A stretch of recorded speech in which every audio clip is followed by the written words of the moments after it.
Erhard Walter is a German artist, born in 1939 in Fulda, Germany. It's near Kassel. For those of you who might go there every 5 years for Documenta. It's where he was born, and not where he lived for the most of his life, but he has returned there some years ago, and that's where he lives and works now. He's an artist who's 74 years old, still actively working, and the show you see here is one of the largest retrospectives to date of his work, which includes even some of his most recent pieces, let's say. I wanted to begin the exhibition with this very important work of his. Maybe we can already come in. Chronologically, it's not the oldest work in the exhibition, but in some ways, it's a kind of panorama and introduction to his practice. In the sense that it's a kind of overview. What you see here are a series of test pieces. Every time he makes a work of art, or has since 1963 to the present, in fabric, which became in 1963 his preferred sort of medium for art, he would of course have to test how the piece would look, feel, the dimensions, but also how well it could incite the action that, starting in 63, became the very center of his thinking and his way of working with art. So each of these pieces is meant to be an incitation to action, to a gesture, to a movement, to a way of kind of engaging with the work. But these are all sort of the works before the works.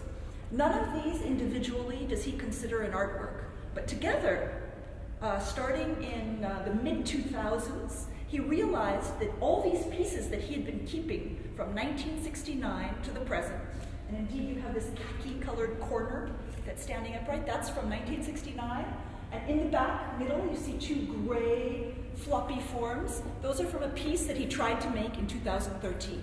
And when I say test pieces, I mean really he tests out, he has an idea, a plan, which he draws out. He goes to see the woman, Joanna Walter, his ex-wife, and the woman who from 1963 has always been making his sewn pieces. He goes to see her, he discusses what the piece is supposed to do, how it's supposed to work, shows her the plans, and she begins to execute them. Very often there's a woman behind the man, and this is definitely one case. And so, in a way, you see their work all of these years, and also the part of the process, the thinking, the tests, the failures. It's interesting that an artist would, even be able to show you his failures in a way, because these pieces are indeed part of the process. None of them are studies for something that didn't become a work. So they're not a failure in that sense, but they're failures in the sense that they encapsulated the idea, but they somehow didn't quite get there. That in the end, those gray pieces back there, they became yellow. The form stayed the same, but he realized once he used that fabric to cover the gigantic pieces of foam they were meant to cover, that somehow the relationship to the body that he wanted to incite didn't work as well with gray. And once he did them in yellow, he thought, yes, I have it. So in many cases, you see that when you come to know his work, or as you go through the show, you will see pieces that you will start to recognize. You will remember that you've seen a test for them here. Each time he shows this, he's shown it one time before, it's kind of a unique assembly. He's the one that decides where it goes. He starts from the corners and works in and around. It's an interesting picture of his, as I was saying, his thinking, his process, but also how much his work sits on the border between, on the one hand, minimal art. You could say some of these look like malleable Donald Judds or pieces of Carl Andre, but just made out of, instead of these muscular, heavy materials that minimalism was using at the exact same time that Franz Erhard Walter was starting. While they were using these really muscular, macho materials, he turned to woman's work, light materials, pliable, aleatory, floppy instead. So it's a really interesting choice for him to have made at precisely that moment. But visually, the aesthetics of minimalism were something that he was starting at the same time that the minimalist artists were also. You see that the painterly is extremely important to him. You might, spend a day here talking to him about Mondrian, talking to him about neoplasticism, that he's thinking also in terms of this becoming a field of sculpture or a painting with objects. But it's also all, each of them, meant to incite action. And this, at the same moment, he's imagining this, the same moment that body art is starting and performance art is starting. So his art has a strong conceptual dimension, but isn't conceptual art. It has a strong minimalist affiliation, but isn't minimal art. Has this incitation to use the body, to action, but it's not exactly performance. It's not meant to be theatrical, it's not meant to be spectacular. The things you do with them are very simple, as we'll see upstairs when we can ourselves engage with the works. So you see that maybe one of the reasons that if you open, let's say, a book like Art Since 1900, a very iconic art history book for any art history student, at least in the United States and maybe in Europe, was written by the group of thinkers and critics around October, Rosalind Krauss, Hal Foster, Eva Lambois, that's supposed to recount art since 1900, as its title suggests. You will not find Franz Erhard Walter in there. If you open most books about post-war art in Europe and America that are like all the ones that I studied with as an aspiring art historian in the US, he was never there. Books about new art in the 1960s and 70s, also not there. And one of my interests and one of the reasons why I very much wanted to do this show here of this artist and at Wheels was because I was shocked at how such a pioneering figure who had managed to be so precocious in his thinking. I mean, you have to imagine, soon we'll look at works that he made when he was 18 years old. 1963, the year of his kind of, they call it the annus mirabilis, the kind of miracle year in which everything starts, and the year that he begins his first work set, his sort of most important work, he's 24 years old. So it's an extremely precocious body of work with huge implications, and it's escaped history in a way. And one of the things we try to do at Wheels, we show well-known artists, we show little-known artists, we show emerging artists, young and old, but we also try to use the platforms we have at Wheels as an occasion to try to rewrite artists back into history. And it was one of the things we did just a couple of years ago with a big Alina Shapochnikov show that we did. And here's another example of an artist that we wanted, who is very known amongst German colleagues. So in Germany, he somehow managed to keep his work and his place in German art history alive, and principally also through his teaching. It's important to say that he's taught for more than 35 years at different academies, but principally the Hamburg Academy, Art Academy, and has been the teacher to just so many generations of artists who cite him as extremely important.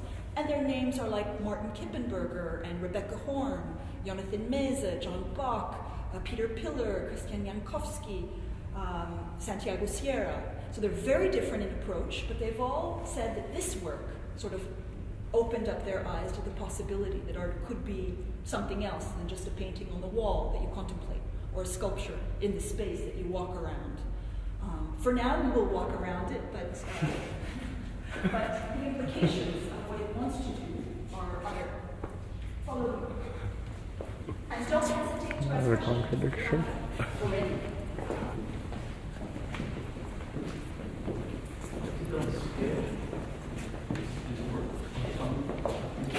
It's the test. Yeah. So whatever the size the test was at the time, but some things are simply not opened up. It could take twice this space. And many of the things also have elements that, this is a test for a letter J. When we're upstairs, you'll see we have a selection of works from what were called his new alphabet works. And there is a letter J, and it can, it looks almost like you could imagine an IKEA shoe box, with openings in the bottom of it is this, and this is sort of meant to come out and nestle against your body. So there are many works where there's a kind of nestling element, that it's thought in relation to the body and proportional relation to the body also. So come, don't be afraid.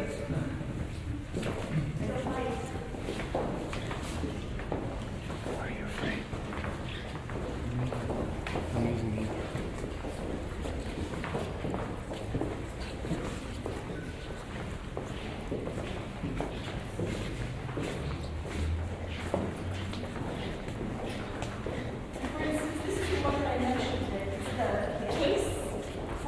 One of his most recent pieces from 2013, or these pieces that are meant to sort of be placed over people. He did a work demonstration at the very beginning of the exhibition, and one of the things he sort of put this over people to show them how it is. And part of this is an experiential relation that he creates.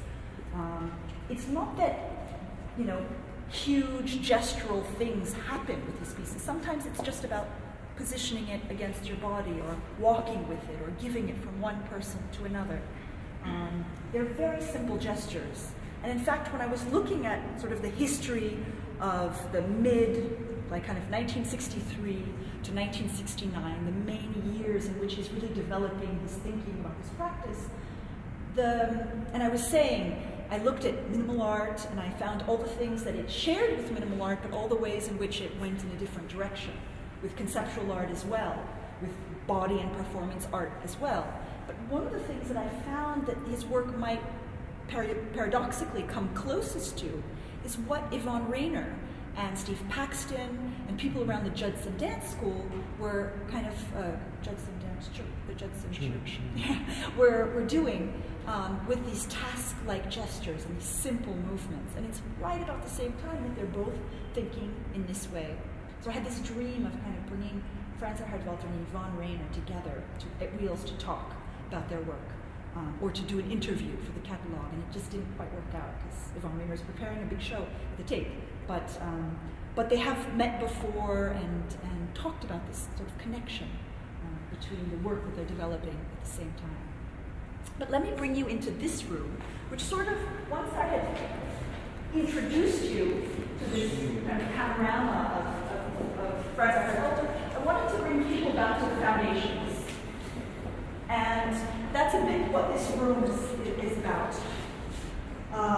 As I mentioned, in 1963, Franz is a young art student. He had been in and thrown out of various art schools.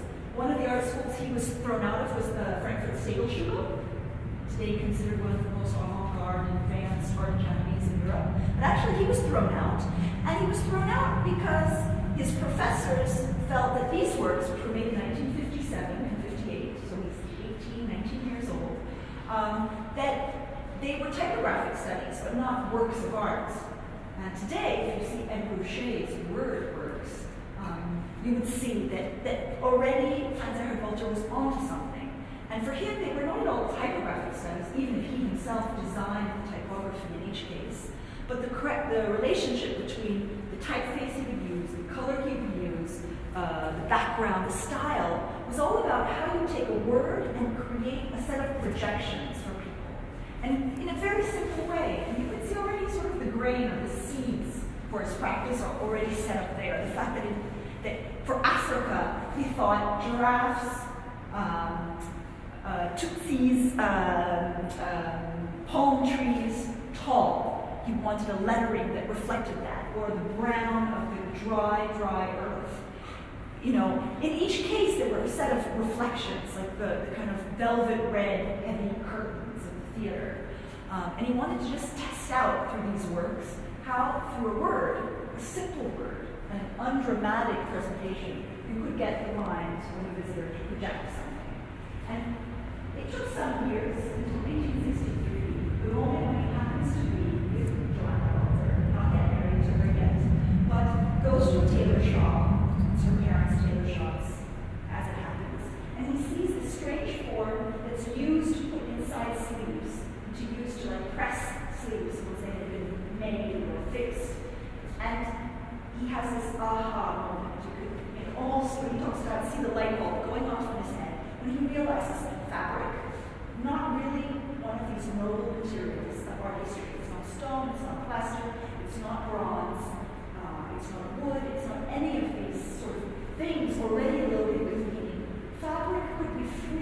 for him of certain art historical associations.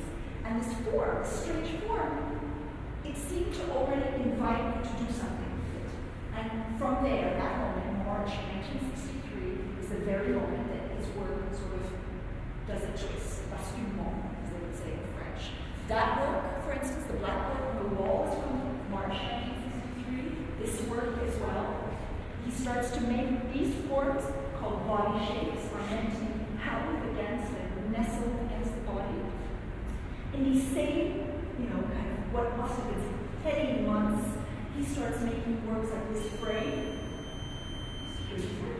meant to be sort of touched and felt, 2 pillows in which you can slip your hands, 2 pieces of Bordeaux velvet, 1 filled, 1 empty. It's all about simple things that you can do with them, simple experiences. 2 blocks, it's about weight. Or this piece, he says, he made them, it's called, the subtitle of it is, pieces to avoid embarrassment.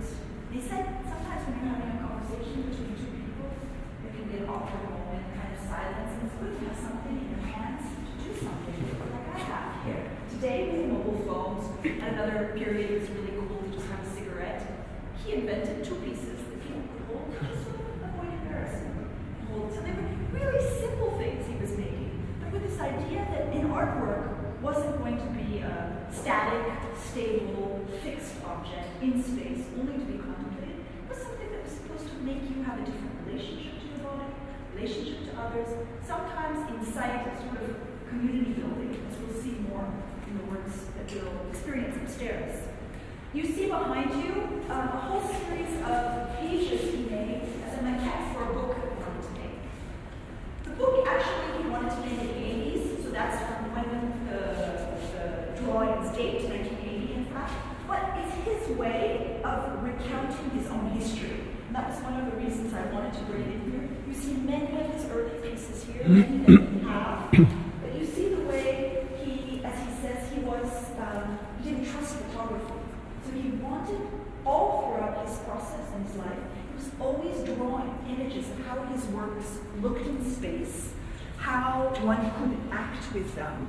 In some cases, he had photographs taken, installation views, like most artists do, and then he would copy the installation view into his drawings. It was a way of recording for him. So he didn't trust photography. That's interesting. Yeah, it is strange. Also, especially if he's going to end up copying photography. But somehow he turns the mass reproducible thing into an original. But sometimes he also made something that looks photorealistic, and then has a photograph made, like with someone holding 2 things in their hands in sort of the same gesture that he had already drawn. And so often you don't know which came first, the drawing or the photograph. And you will see that throughout his life he will do that. He will do that as well in a kind of diary he started to make in 2007, where he recounts his whole life, almost from 1947 to 1973. He said that he stopped in 1973 because that's when his life entered, books. When he had his first catalogs, when he was first mentioned in some German art books. So he sort of stopped telling his version of the story then. But if we can go in that room, we can see how incredibly unusual it is for an artist to recount their own history and the history of the period. I think besides Vasari, I don't know so many art histories written by an artist that tell their story. And also, you see pictures in there of drawings of Walter Maria, Eva Hesse, Duchamp. He's telling the story of, the post-war 20th century. For instance, this picture from 1964, it's Eva Hesse visiting his studio. You also see, and here's a good example, both of these are from 1964, and both are actually of the same exhibition, but one is sort of like a wider view and another is a zoom. It's almost as if this is a detail of that, both of which are drawn. And if you go through his archives, you'll also find a black and white photograph. This obviously came later, but in his sketchbooks, he also has the same image. So in some sense, whether the drawing or the photograph came first, is not really clear. Mhm. The most important thing to say maybe is this is his way of recording. This is his way of taking notes. So It's it's in, not about a statement towards photography? No. or- no, because he also has plenty of photographs. We have many of them also that we tried to include in the catalog we made, which I recommend you take a peek at because it's a very special object with pop-ups, which was something that really came to us when we were thinking about this project and thinking how, for an artist for whom activation of the work is really important, and how the form comes from that moment of discovering it, maybe touching it, opening it, or even imagining that it opens. What form should a book have that could tell its public that? And then sort of when I was talking to him, I thought, well, but what about a pop-up book? Because that's what happens in a pop-up book. And he loved the idea and we ran with it. For him, he would tell you there is no contradiction in the idea that these works, some of them now can't be touched. He would say, even at the time, it was not absolutely necessary that you activate them. But what was different from regular works of art, say for instance these, which are more, let's say, traditional works of art, they're just meant to be put on the wall and to be looked at. Those works, even if you can't touch them, are meant to tell you in their form what you could do with them, or to make you imagine that you might be able to do something with them. So for him, he said, it's actually not capital, it's not urgent that you do it, but it is important that you can imagine you would do something with it. And that's where the line or the distinction between a conventional work of art and what he was doing, even at the time. Although it was very important in our discussing the project that we make exhibition copies of certain of his works, and that's what we have upstairs, so that the public could see, well, what happens when you don't just imagine what you do with the things, but that you actually try them out.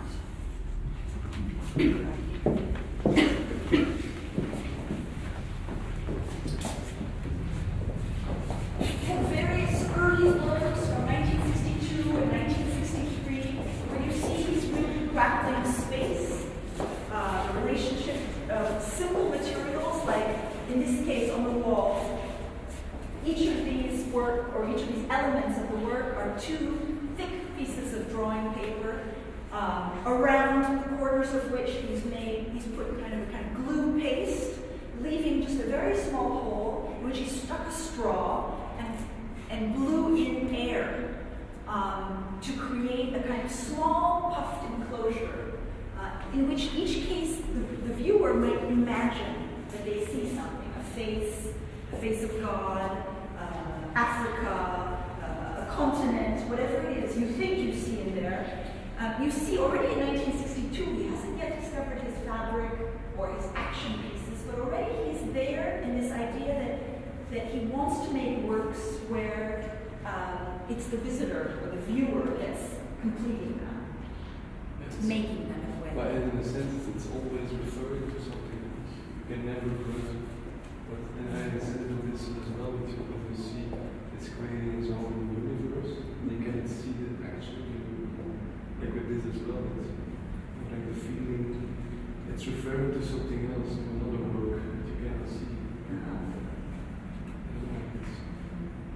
I have the feeling every time I come in, I see different things in them. And I wonder if he knew that would happen. That some days I really think some of these are heart-shaped, and I think it's me, I'm just too romantic. And then other days, or a kidney, or a continent, and every day it changes. And that's, it's like, some people who see Snoopy in a cloud, and, it works a bit like that. Like Paradori. Yeah. Jesus and all things. I haven't seen Jesus yet. Okay. Maybe tomorrow you'll come back and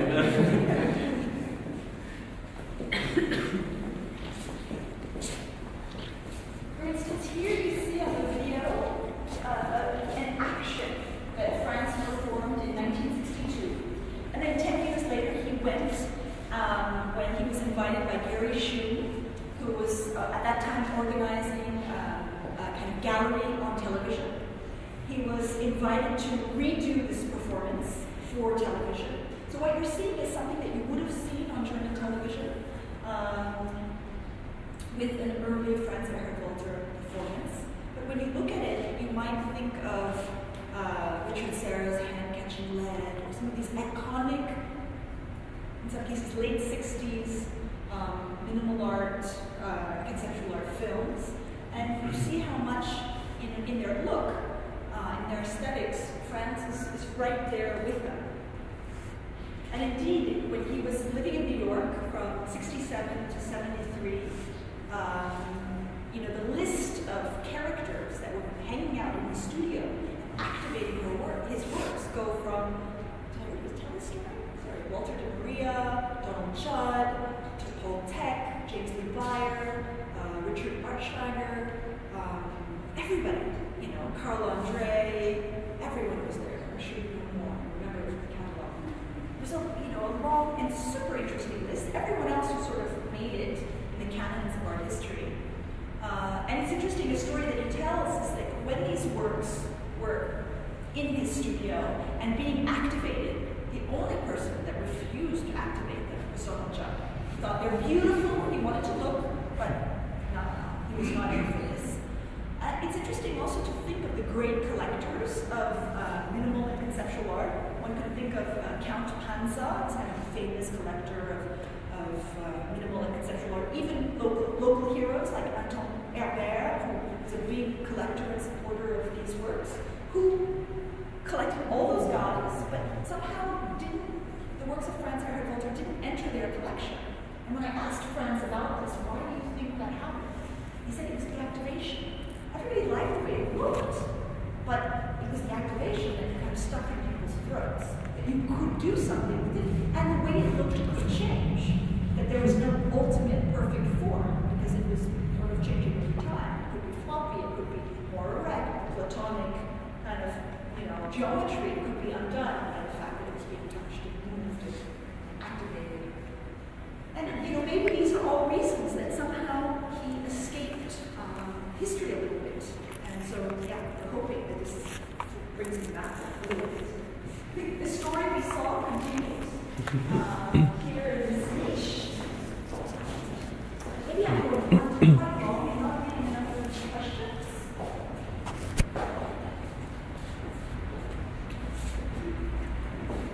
Here's an early puffed work. This one doesn't just have air in it. There's also little blocks of foam and muslin inside. But you see that he was already thinking, this is just one shelf version of it. The works are actually these newspaper-covered pillows, but they could be part of different activations. They could be shared, thrown around. And the storage situation is just one variant or one possibility. In most of his works, there is always what he called the lager form, the storage form for the work, and the activated form, or unfurled form. And we'll see that more upstairs, so I'll maybe ask you to follow me to go upstairs.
Maybe I wasn't manly enough somehow either. There were too many people.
always said, France has become a tailor now, sort of dismissing the whole thing. And so he sort of thought, pretty quickly after, I gotta get out of here. Where do you go as a young artist in the early 60s, mid-60s? New York was the place to be. So in 1967, his backpack and bags full of some of the first elements of this work, he moved to New York. And there, until 1969, he worked on this monumental work, which is a single work of art for him. It's called the First Work Set, Estevez Sons. It's made of 58 elements, each of which has sort of a set of actions that he imagined for them, but that are also open to the public. This first piece is from 1963 in Bordeaux velvet. It's called, Peace for Your Forehead. It's meant to evoke a really simple action of just kind of leaning forward and laying your forehead on it. And from there, until 1969, he was busy working on these different 58 elements. When he started, he didn't know that it would be a single work of art. He was making 58 potential pieces. But once he kind of made the 58th piece, it was New York, 1969, he decided that each of them had a kind of commonality. They had something that kept them coherent. And he decided to consider it a single work of art that he would then make in 8 copies. So already then, he decided to make an edition of 8. It wasn't so much a financial decision as a practical one. He thought he wants them to be used. He wanted thus them to be in the hands of as many people as possible. He could have made 100 copies of each, except that with 58 elements, each of them handmade by the same woman. 8 was about the limit, and I don't know if she decided that or he decided that, but 8 was all it was going to be. And this is his, the very first one that was made, where his friend Richard Artschreiber was trained as a carpenter, made the wood pieces, for instance, for that one kind of fast hat with wood in it. Most of the wood pieces were all made by Richard. Most of these were activated by the personalities that I described downstairs. And each of them has a possible set of actions. But I use words like possible or ideal or the ideas that France has for them because there are no rules really for these pieces. He has very clear ideas for what becomes formally interesting. Here you see one. It's being unfolded by him and that he's activating. So he has really clear ideas about how you could use this piece. But when he leaves it for the public does a bit what they want with it. And he knows that. And so he made a work of art where he also sort of left it to the public to interpret it. And he often says that it's not him, the artist, that decides what should be done, but the form that decides. So, there's maybe not 500 different things you could do with that. But there are probably a few more. And that's not I would say earlier that we wanted the public not only to be able to imagine a vest that he would put on, but or pieces that would get unfolded and laid on. But we wanted people to actually have that experience as well. So one of the things we discussed with France was having exhibition copies of his work. And here we have 15. It's a selection of 15 items from the 58. And we set up this carpet here so people would be super comfortable. You come in with your shoes, jackets, purses, whatever, and your kit activate works. Like this one is a triangular work there. In order to give people an idea of what you could do with them, we set up this array of 58 works photographed in the late 60s, so that France is sort of giving you a sort of user's guide for what you could do with them. But I would love to, they're very simple things in some cases. So I would love to try a few here. I would need 4 people, 4 volunteers. Sue is right in there. You're Sue, right? No. Who is Sue? She's not here. Sue's not here today. Okay. Well, I didn't meet her. But you look like you knew the work, so I thought it must be you. Okay, take one. Then you put it on your hand. Yes. Yes. Look each other in the face. Hi there. Very nice. You can also turn. Enough? Yeah. So you see, they're extremely simple. They're not rule bound. The things you can do with them are also really simple. But in a way, once you have something that involves more than one person, you sort of have to decide together on a certain number of things. Like one of you cannot start running because that wouldn't work. Painful. Or it would have implications for the whole. So in a way, some of these are really microcosms of the working of society. It's about community and how you make decisions together, or you get hurt together if one goes running in a different direction. The folding is also part of the work. So you sort of have to bring it back into its form. That's about this full. Yep. We did This a one workshop goes for children this? this weekend. I think it should go this way. We did a workshop for children, and they were so obediently folding them when they were done. And I joked with the parents that they would all make their beds better now after the experience. There are very different works. As I said, the triangular one for any one person who wants to have that experience. We'll have a volunteer who wants to try it. Know you all want to build a community together. Maybe we'll try one more. I have some favorites, of course. Two people. Volunteers. You haven't done it before, have you? Okay. One more person. Come on, I know you want to. Fantastic. So, you unfold it. You guys decide. And that's also the thing, how long you stay in the piece is also completely open.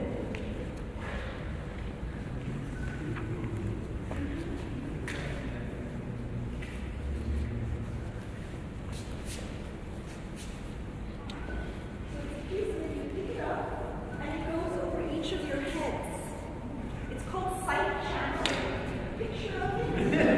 Picture of it is just here. Hold on. So it gives you an idea. Something, yes, from just 2 minutes afterwards. No, we have to. Well, you have to, if you stretch it, like you will have to go back to the stretch. If you go back, and you really stretch it with your head, just like in your body. If you stretch, pull it as far as you can. You should be able to see each other.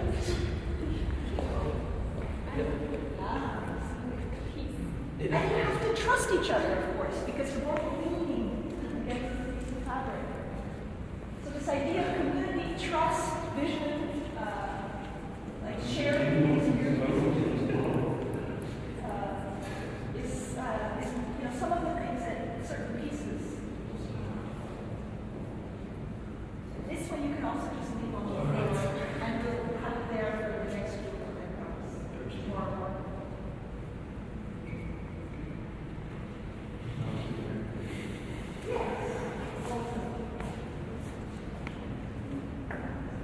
Just to give you a little taste of some of the things that you could do with these pieces. And we have people here every day that we're trained with strands and that, activate the works and invite the audience to activate the works.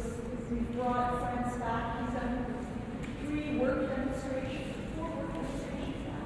2 around the time of the opening and 2 just this last week. He will come again during the Rose of Art Fair days and do another kind of lecture and demonstration of his work. Completely. Although I don't know if they really knew his work, but I can't help think of relational aesthetics without thinking of what he was doing.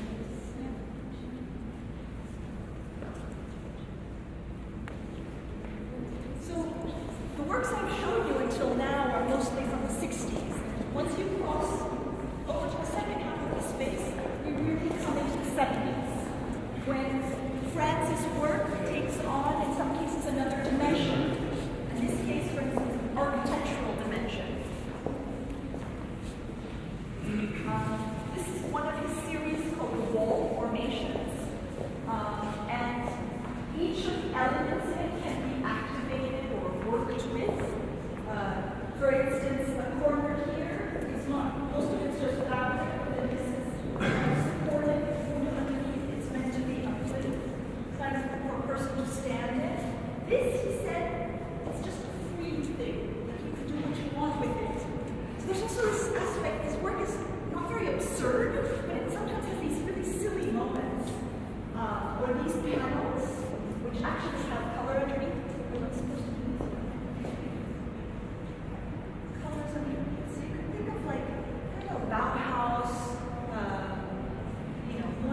flocks of color.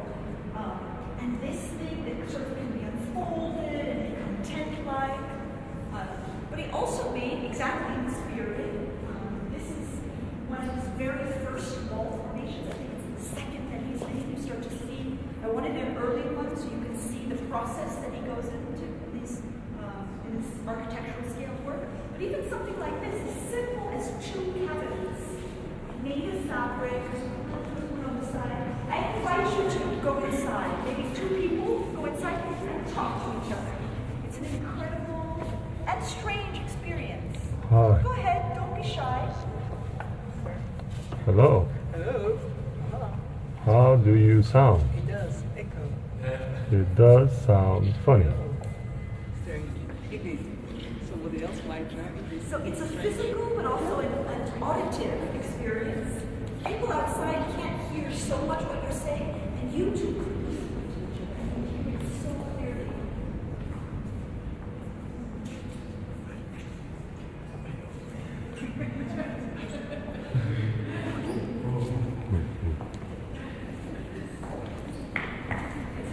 Something as simple as that can create a completely different acoustic, completely different auditory.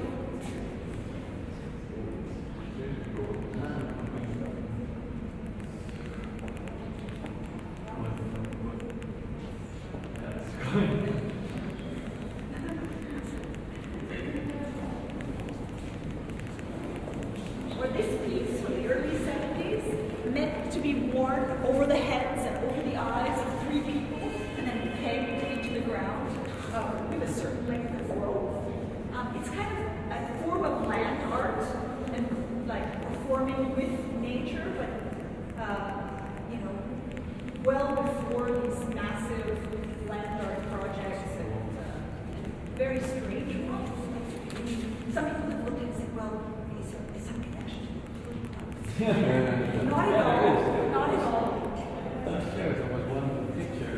Also, I mean, a kind of anti-fascination with it, or just like, I mean, I think he was very much with his different pieces, also interested in contemporary ritual, without it being anything explicit, but, and this can be just the way you are interacting with someone. On a grass field, there's 3 people with a sort of thing, and then Yeah, do and whatever. not being able to see, Yeah. but knowing that there are 2 others out there covered also and pegged into the earth. It's strange. Wow.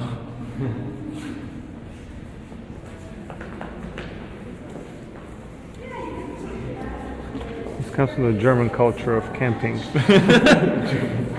Yeah, they love camping. Yeah, that's true.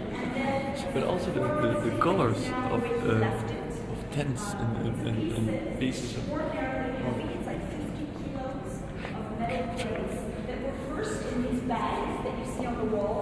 So he unfolded them, took out them plate by plate, put them on the jacket, inside the jacket that he was wearing, and then one by one threw them down, making a kind of painting on the ground through this process. So it was a way also to show that the form that the work of art takes during the exhibition can be a form given by action.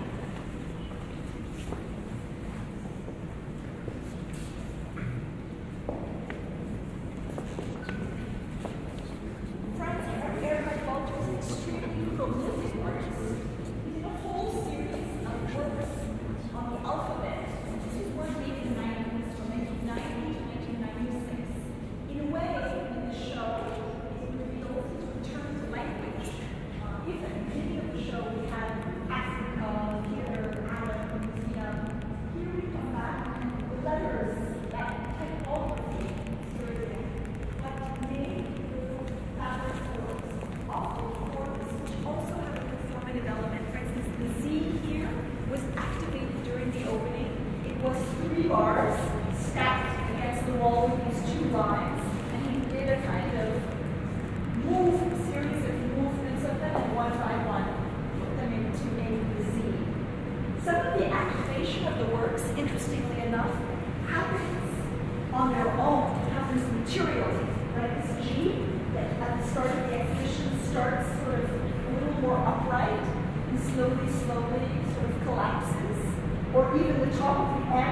You can see in the drawing here, he's drawn it the way it is at the beginning of the exhibition, with a sheet of this strange orange pink color at the top, and little by little it collapses into a crevice at the end. So there's ways in which the works perform, and the works are meant to be look to this performed with. to make this. There you see the J, the piece, the J that I mentioned when we were downstairs with the test pieces. The little bottom of the J is you can see it in this drawing. Or a piece like this, the L. This is meant to be the distance, the average distance between two arms. This is about 180 kind of average body height, and they can be taken out and held and used as props for action. And then this is a summary of all the colors that is used. So it's like, and each of these colors, I should say, are designed by France. So it's a color that doesn't exist that you can buy in the market. He himself paints and then takes to his favorite fabric manufacturer, who's the same one that he's worked with since 1963. He has them make his color specifications.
That's like it's not activated yet, and then in the exhibition there's some life into the work. Well, he would tell you that the work isn't fully the work until someone activates it, even if that activation only happens in the head. So it is really about, he would say, traditional sculptors use wood, bronze, metal, plaster. I use people.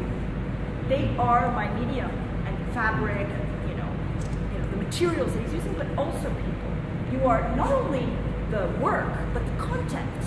One of the big critiques that someone like Joseph Beuys had against him, and they were at opposite poles of their thinking about the work of art, was Joseph Beuys said, well, your work has no content, it's just design. And you can imagine this coming from a man for whom felt has to mean something very particular, and honey and grease, they all are loaded, and the artist is at the very center of Joseph Beuys' work, the shamanistic, Masonic, master. And even though Beuys is famous for saying a line like, everyone can be an artist, in Franz Erhard Wolter's world, everyone actually is the artwork. It's not even, because he's sort of taken himself out of the equation. And he wasn't afraid, although he has incredible talent as a draftsman, as we saw downstairs, and as we'll definitely see upstairs. He could have made it as a very prodigious painter or drawer and made probably a lot more money.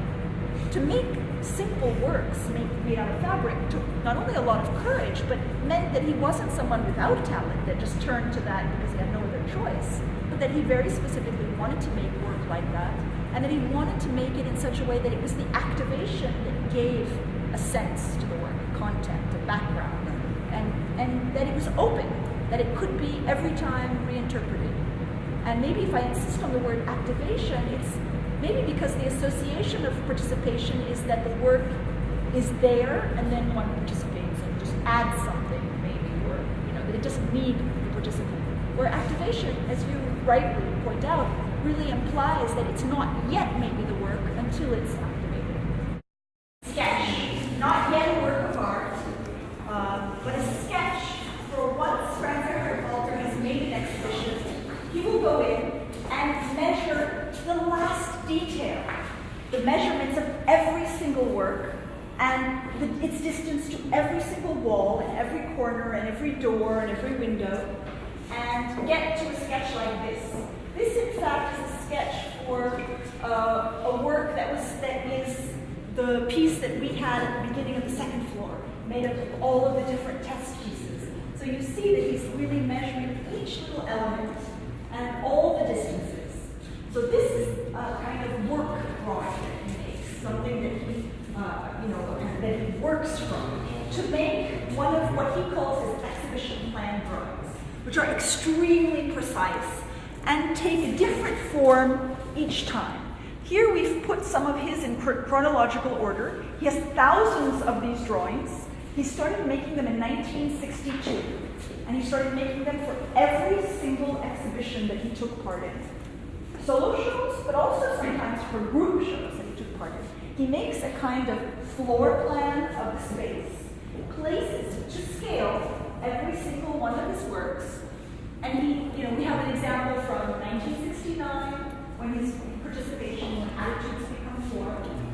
We have an example from a quite important show, Spaces in New York in 1969-70. We also have, for Documenta 5, he participated in this famous Carl Sagan's Documenta 5 in 1972. Here you see, not only did he show you where the works were, but when he did a demonstration of the works, he shows you exactly how much space they took when they were unfolded and put on the floor, or for the pieces that he had to walk with, where he walked with the piece. So it's a kind of record in a way that no photograph could capture what had actually happened. So earlier when I was saying he doesn't trust photography, I think it's more that he knows that it can't tell the whole story. And he's trying in his own way to capture some bit of that story. So each of the plans are a little bit different. Some of them, like this one, you see the top of a man. It tells you that it's to scale, but also that this is a view from above. He has like one other that way. He will show you in miniature, and often with a little man figure to give you a sense of the actual scale in a space. And it's completely accurate with a kind of architect's precision.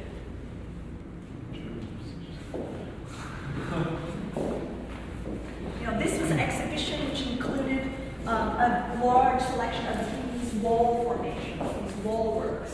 So there you can see a small version of them, and then where they were placed in the show itself. And so in a way, this is a small encapsulation, a small retrospective, because it looks back at all these exhibitions that he took part in. And until a few days ago, he had asked us to keep one blank space on the wall so that he could go home and make a Reels drawing.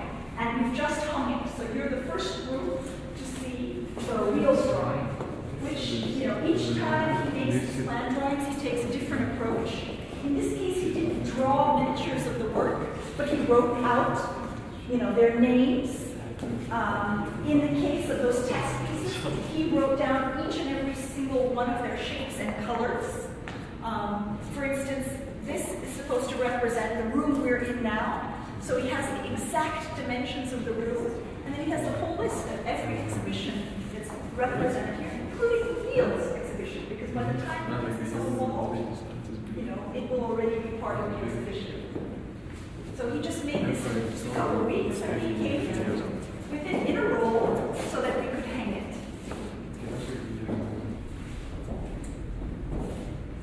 This, in the middle of the space, is a relatively recent work from 2004, but it gives you a sense of how Franz has gone from those ideas, those seeds that were kind of set up already in the 60s, and the way he continued to work, to continue, I wouldn't use the word reinvent himself, since he's not reinventing himself, but he's taking some of the same principles and ideas The size is very funny because continuing to it's explore not like that an object for using for anything. So this Like a case, strange each size. is It's about not small, it's not big. and each of them sets up a different relationship to the body. It's a person. Body forms. And they could be shown leaning, standing, or laying, as we have them here. Dead forms.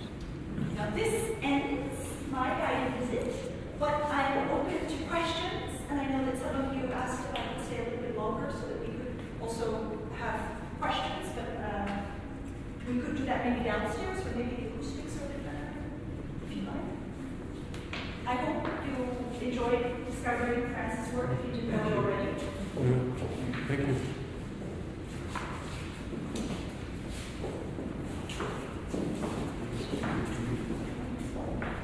And I should say as well, I've done I try to respect everyone's sense of dinner time, etc. So I try not to take too much more than an hour, but this is a show that you could easily spend 5 times that in.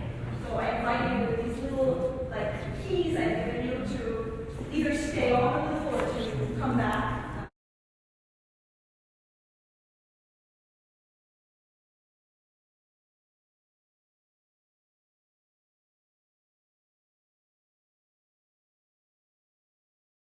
So yeah, I don't know. Maybe we could start with.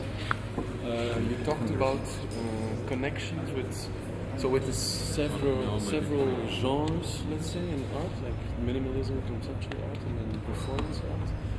And I was thinking about what is the connection with performance art, let's say, like in reference to Ivan Reiner, in a sense that. I don't know, in a sense that he makes pieces that activate, but that doesn't have a real logic in how to activate, I think. You can activate in several ways. In comparison to what Ivan Reiner does, I don't know, her work is quite, she uses a lot of movements and she reenacts or make a combination. I don't know, just how could he enter this performance? Well, I was thinking their similarities lie probably most closely at the level of the kind of action that's happening in both. Of course, Ivan Reiner is doing it in a theater where the audience sits, and where the audience isn't activating, it's kind of trained dancers or friends or Robert Morris, on stage activating or doing things. But what was so revolutionary about her dance at the time was that rather than the pirouette or the ballet stance or the super trained movements, these were people going like this, or running on stage, or walking, or touching, or doing super simple things. And that's where I saw the real connection between his work, because as opposed to body art or performance art, you can think of like Chris Burton getting shot in the arm, or Carolee Schneemann like pulling a kind of bloody scroll from her vagina naked on stage. Franz Erhard Walter's work is like at the opposite pole of that. It's about these simple task-like Non-spectacular actions. Exactly, and that's where I think the connection is the strongest, even with all the differences that there are between them. And Yvonne Rainer herself, made a lot of connections between the dance she was making and this minimal art that was being born at the same time. And I think he's maybe like the bridge between them in some way. Yeah, but it's a mystic bridge. I don't know. It's a bridge, but it's not. Is he a sculptor? Or is he an activator for performance, or is there a term you can put on it? It's funny. One of his letters to his very good friend Jörg Immendorf in 1967, when he's just arrived to New York, is a letter where you read his frustration, where he says nobody knows what to call me, and nobody knows what to call what I do. I'm not a sculptor, I'm not a painter, I'm not making happenings, I'm not a fluxus artist, there's no name for this, but I'm totally sure of what I'm doing. And that it's urgency, it's necessity. And I think he would fall back on sculpture. Like if he was forced into a box, that would be the box he would go into, but only because it's a question of space and form that are primordial for him. But even sculpture is you would have to really expand your idea. Yeah, because of that's sculpture. a sculpture that has his own life. Because there's some of a beginning when he has some material, then there's some time in between till it is again folded up in an exhibition room. So it's like it's like time-based sculpture-like thing. It's very weird to experience that in the first room, because that was like a test room or like test sculptures, and there you can feel the potential form of all these little forms, or the just what you mentioned. Imagine what it all can look like or something. So that was my first question. If it's on scale, because I can imagine there's a lot of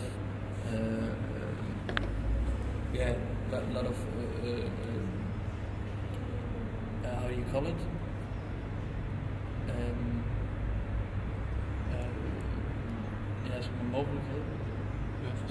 Possibilities for these forms, and then you can use it, and then there are restrictions of these materials. So I don't know how to interpret it in relation to art history terms, but also what I find it myself, because I find the materials very nice, very new, and I think it's. Well, you're the hope, right? You're the generation that will help to continue to write history, and hopefully write it differently than the way our parents did or the generations before us. So the chance that he has is that a new generation won't be so bothered by the fact that it doesn't fit in this box or that box, that he makes a sculpture that completely breaks apart any traditional idea of what sculpture is. And that sculpture isn't anymore that thing that Ad Reinhardt famously said, sculpture is a thing you bump into when you back up to look at painting. Actually, this is the thing that you don't bump into. You open, you touch, you move, you do with. And maybe you bump into painting while you're doing it. But isn't it today that in fact, whereas the market is still dominating a certain kind of artwork, right, more and more, that in fact, besides there's a lot of liberty, and actually today it's the point, there's so many hybrid forms that at the end you're coming back to simple terms like performance, but it can mean a lot, starting from a theater to gallery performance to some sort of experimental theater and on interactive performance, etc., etc. So I think the reference from the market is dominated by the market is quite narrow, but if not, it's rather broad, right? Yes. I think the comparison or the bringing up of the market is a really important point, in the sense that maybe one of the reasons that it's a catch-22, maybe he has so many works in his possession because the market was never interested, or maybe he hasn't fully entered art history because these works weren't circulating on the market as they should have. We could organize Wheels, a public institution with relatively modest means, although we try to make everything look like $1 million. This time was less expensive. It's not that way, but we could only organize this show, a show of this scale, of this ambition, because most all of the works that you saw are still in his hands. And if they were in, the hundreds of collections that corresponded to the hundreds of objects we have on the show, we could never have afforded it. It wouldn't have been possible. And one of the reasons that he kept them is not only because the market was totally disinterested, because now the market is interested, but he has decided to create a foundation which will have no permanent home. It's not about like Donald Johnson Marfa making it visible all the time.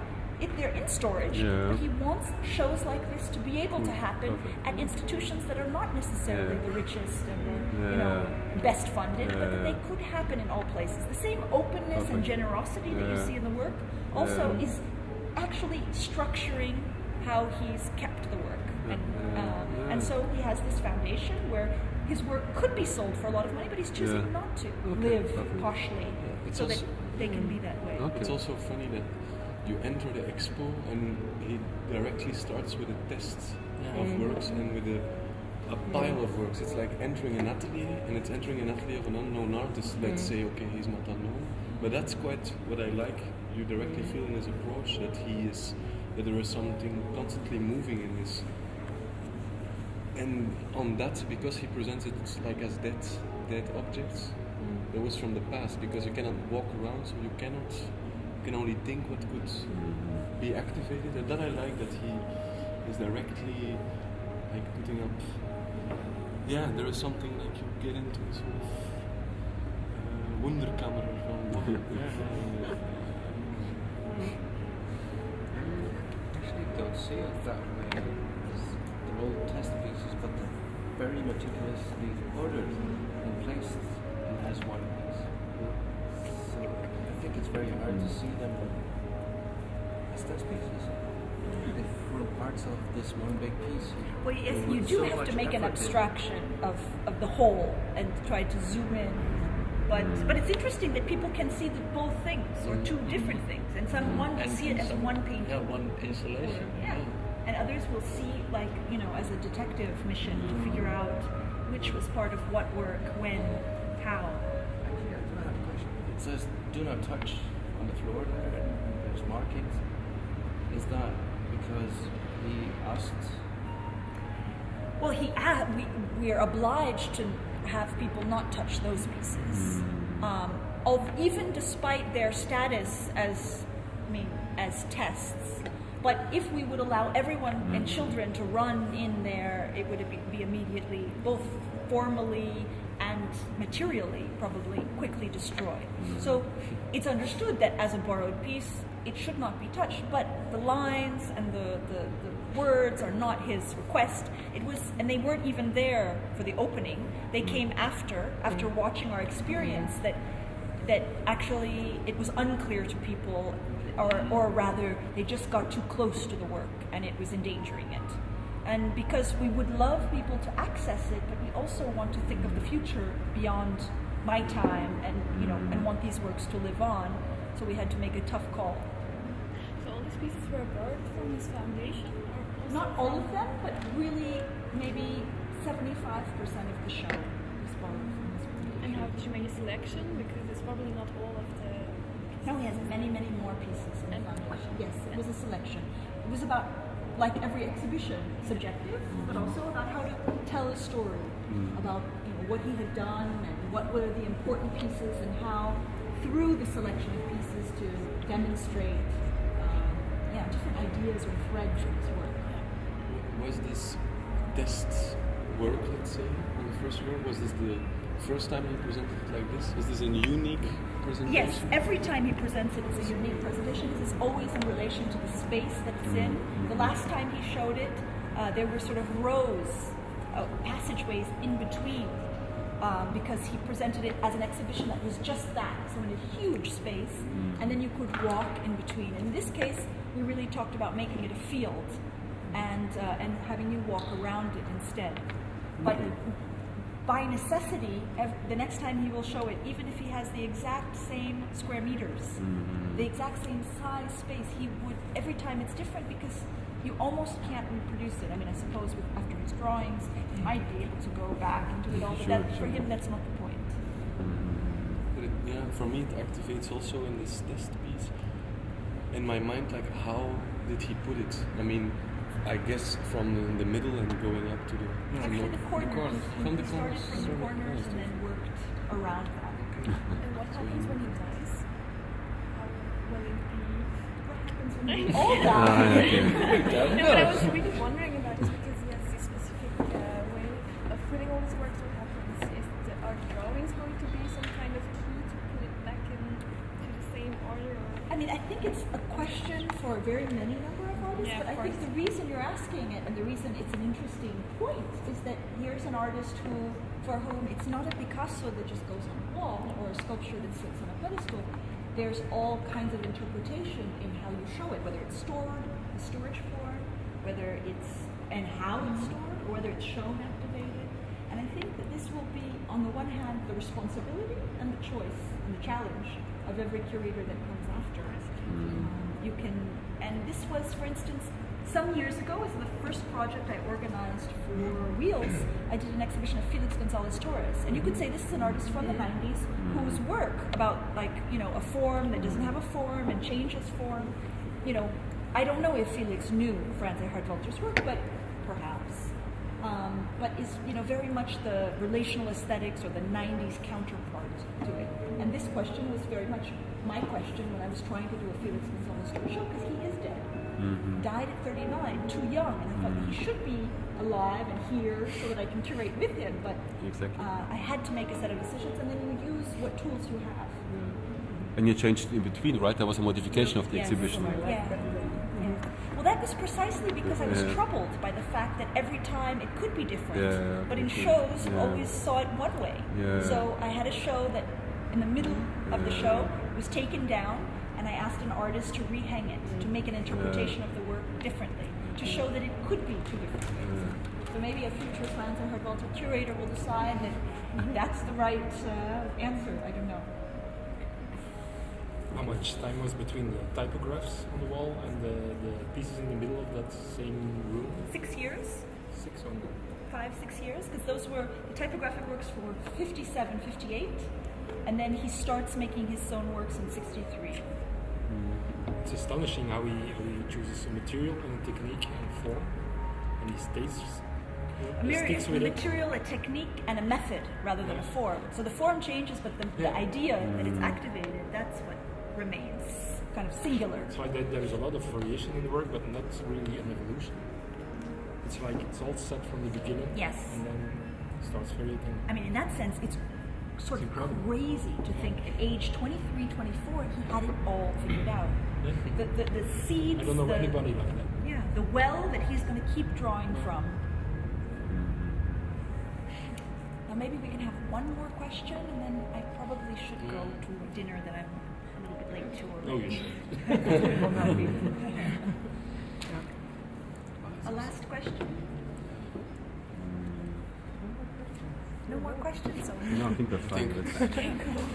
Thank you very much for your time. yes, okay. Because you mentioned Santiago Sierra in the beginning. Did you mention him as a student or somebody who was Student. influenced by? And Both. Reference? A student of his, but who also very much claims that Franz Erhard Walter was a very important influence for him. And obviously not in a certain conceptual sense. I mean, Franz is not, asking, Mexican men to get tattooed with a lion on their back. But this idea that an artwork could be an action, that it could be activated, that it could be open. I mean, many of these things probably were inspiring to a young Santiago Sierra studying at the time. Thank you. You're welcome. You're all welcome back.